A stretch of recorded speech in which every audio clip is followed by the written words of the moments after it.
A reforma política está chegando na sua reta final, mas o assunto continua polêmico. Há quem critique o que foi aprovado até aqui. Teriam havido poucos avanços, mudanças tópicas, falta de sintonia com os anseios da sociedade, vai por aí. Mas há quem diga que o que foi aprovado representa, na verdade, a média de pensamento do Congresso Nacional, que de resto representa o povo brasileiro. O deputado Evandro Gussi, do PV de São Paulo, foi membro da comissão especial que examinou o projeto de reforma política. Ele vai conversar com a gente sobre os avanços e os recuos na avaliação dessa matéria que é tão importante, né, deputado, para a reacomodação das coisas no Brasil. Ela é tão ansiada há tanto tempo. A seu ver, qual foi o ponto principal e o mais importante que foi aprovado na reforma que já foi avaliada até aqui? Mais do que aquilo que foi aprovado, Paulo, o mais importante foi o parlamento discutir esse tema. Um tema que há tantos anos, a proposta inicial de emenda à Constituição, a qual outras foram apensadas, estava há muitos anos parada na Comissão de Constituição e Justiça. Então essa legislatura e a presidência da Casa, o deputado Eduardo Cunha, teve um ponto que eu acho fundamental e é o mais importante: trazer esse debate que está na sociedade. Ainda que o resultado não tenha sido, na opinião de muitos, o ideal ou o melhor possível, mas finalmente o parlamento percebeu que é possível discutir o tema e que é possível estabelecer um debate sobre ele.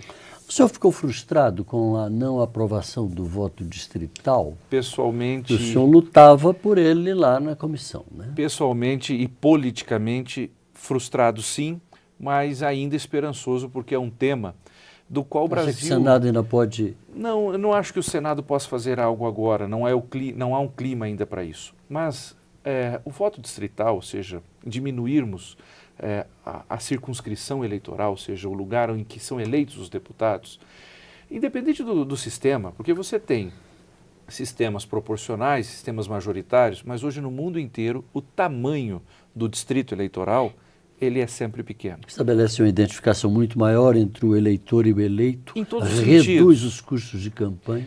Ele permite, em primeiro lugar, uma boa escolha, porque hoje, num estado como São Paulo, para a gente ficar no exemplo, você tem milhares de candidatos, mais de 1.000 candidatos, pelo menos, a deputado. Ou seja, como é que as pessoas escolhem um deputado de uma maneira adequada num cenário tão grande? Um dia ele escuta uma propaganda de um, outro dia ele ouve a música do outro e no outro dia tem um... E assim vai. Então o voto distrital permite uma escolha melhor do eleitor para o seu candidato. Segundo, ele permite um acompanhamento melhor do mandato e dessa forma uma fiscalização. Então sim, há uma frustração, mas uma frustração que no capítulo seguinte se torna a esperança de que um dia esse tema volte e possa de novo ser debatido e vitorioso no parlamento. Deputado, o senhor foi a favor do fim da reeleição? Foi uma das propostas aprovadas e foi muito comemorada aqui no Congresso. Eu fui a favor do fim da reeleição porque quando a reeleição foi pensada no Brasil, ela visava manter a máquina administrativa. O Brasil se ressente de a cada 4 anos ver toda a estrutura administrativa cair e ter que ser reerguida, reconstruída, os programas param, tem que recomeçar. E para isso foi pensada a reeleição. No entanto, desde a década de 50 do século passado, a fórmula para manutenção administrativa não se dá com reeleição. A fórmula para uma estabilidade administrativa, para planejamento administrativo, acontece com uma administração pública desconectada do governo, desconectada do partido que assume o governo do dia. Ou seja, a administração pública precisa ser autônoma frente aos partidos e frente ao governo. Essa é a fórmula que funciona para garantir, e não a reeleição. Deputado, um outro item que foi aprovado, que o senhor gostou particularmente dele, foi a redução do prazo de filiação de 1 ano para 6 meses. Por que era tão importante, a seu ver, Veja, essa redução? Na verdade, não é um tema assim de uma relevância tão grande. Isso ainda pode sofrer algumas transformações. Porque o prazo de filiação exigido para que se possa disputar a campanha por um partido com 1 ano de antecedência ele impede necessários arranjos locais. Eu penso não só no cenário nacional, mas eu penso nas pequenas cidades em que os candidatos dependem de uma série de circunstâncias para colocarem-se ou não como candidatos por um partido ou por outro partido. No fundo, nós temos um excesso de regulamentação eleitoral no Brasil, que como se, num caminho, no fundo, de uma criminalização da política, o que é ruim. Para se ter uma ideia, não que eu seja contra a justiça eleitoral, mas o Brasil é um dos poucos países no mundo que tem uma justiça, uma jurisdição eleitoral. Na maioria dos países isso é feito pelos próprios partidos, por juntas eleitorais, feito por políticos que têm ao mesmo tempo grande conhecimento jurídico e uma experiência política. Então nós vivemos uma judicialização da política em todos os âmbitos, inclusive nas eleições. Isso não é bom. Deputado, um outro item interessante, a gente conversava pouco antes do programa, é essa mudança de partido que vai ser permitida, pelo menos até aqui, no que foi aprovado pela reforma. A gente não sabe como é que ela vai chegar lá no seu final. Até 30 dias depois de promulgada a emenda da reforma eleitoral. Por que isso era muito importante, a seu ver?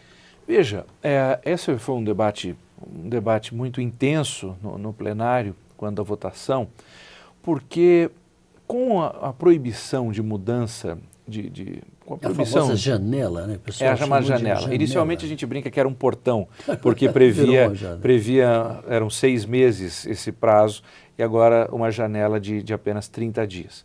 Isso permite, em alguns casos mais drásticos, a reacomodação de forças partidárias. O sistema que foi implantado no Brasil da fidelidade partidária, nos moldes em que ele foi colocado, ele trouxe um engessamento para determinadas mudanças naturais.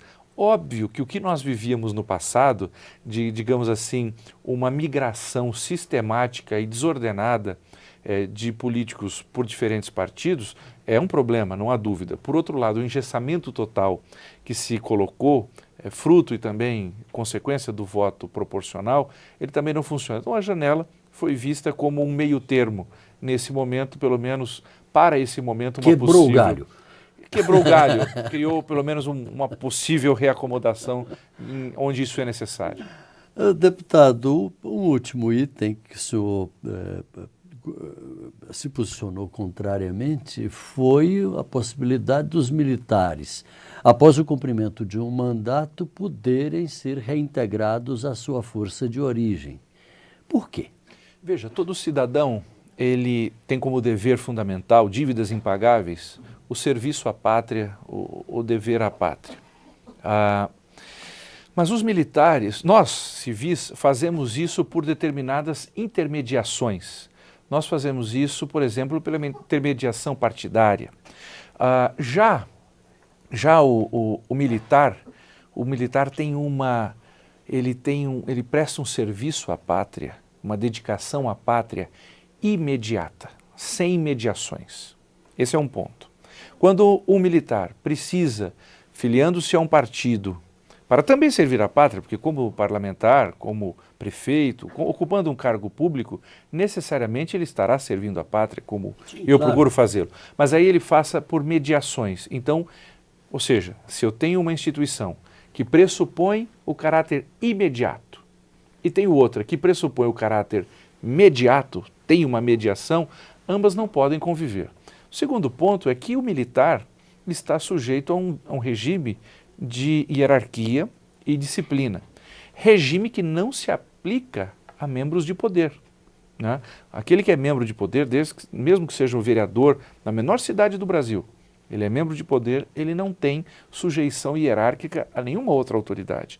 Como é que alguém que institucionalmente está vinculado à hierarquia pode, ao mesmo tempo, estar vinculado a um sistema de não hierarquia? Por isso que todo o pensamento constitucional e da ciência política sempre previu que o militar, que tem o direito de ser candidato, isso é importante, mas uma vez exercendo esse direito, ele abre mão da vida militar e quer se tornar um civil. Quando a gente mistura as duas coisas, se militar e civil não tiverem mais diferenças, ele deixou de ser militar, se torna civil, e esse foi o risco que eu previ, que com isso fossem extintas as polícias militares nos estados. Como é que ficou isso? Foi aprovado. Foi aprovado? Foi aprovado. Deputado, como é que o senhor avalia, de maneira geral, para a gente encerrar esse papo, esse resultado, eu falei no início dos que eram, mas foi muito pouco, foram só mudanças tópicas, mudanças superficiais, etc. E aos que dizem, não, mas aí o Congresso mostrou o seu desejo. Como é que o senhor avalia? Só para a gente encerrar. Me preocupa muito um país que não consegue construir mínimos consensos. O fato de nenhum sistema eleitoral ter atingido os votos necessários para o quórum de emenda constitucional de 3/5, isso é preocupante. Significa que o Brasil hoje não é capaz de construir um consenso sobre nenhum tema.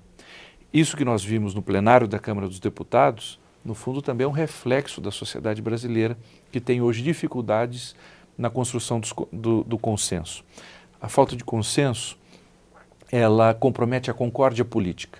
Um dos grandes políticos espanhóis, o Adolfo Suárez, primeiro presidente do governo espanhol da transição democrática, dizia certa vez que a concórdia política faz crescer as menores coisas. A concórdia política faz crescer as menores coisas, enquanto a discórdia política faz minguar, faz morrer as maiores coisas. Então, o ponto negativo me pareceu esse. Não culpa de nenhum deputado e de nenhum partido, mas um sintoma claro de que o Brasil se ressente não conseguir construir consenso. E o ponto positivo, repito, o parlamento tem tido coragem de debater esse tema, apesar das dificuldades e dos resultados que de fato são questionáveis. Deputado Evandro Gussi, do PV de São Paulo, muito obrigado pela sua participação aqui com a gente. Volte sempre. O prazer é meu, estou à disposição. Você de casa, muito obrigado pela audiência. Se você quiser acompanhar qualquer outra edição do Palavra Aberta ou este programa que a gente acabou de exibir, é só entrar no site câmara.leg.br/Palavra Aberta, tudo junto. Um abraço e até a próxima.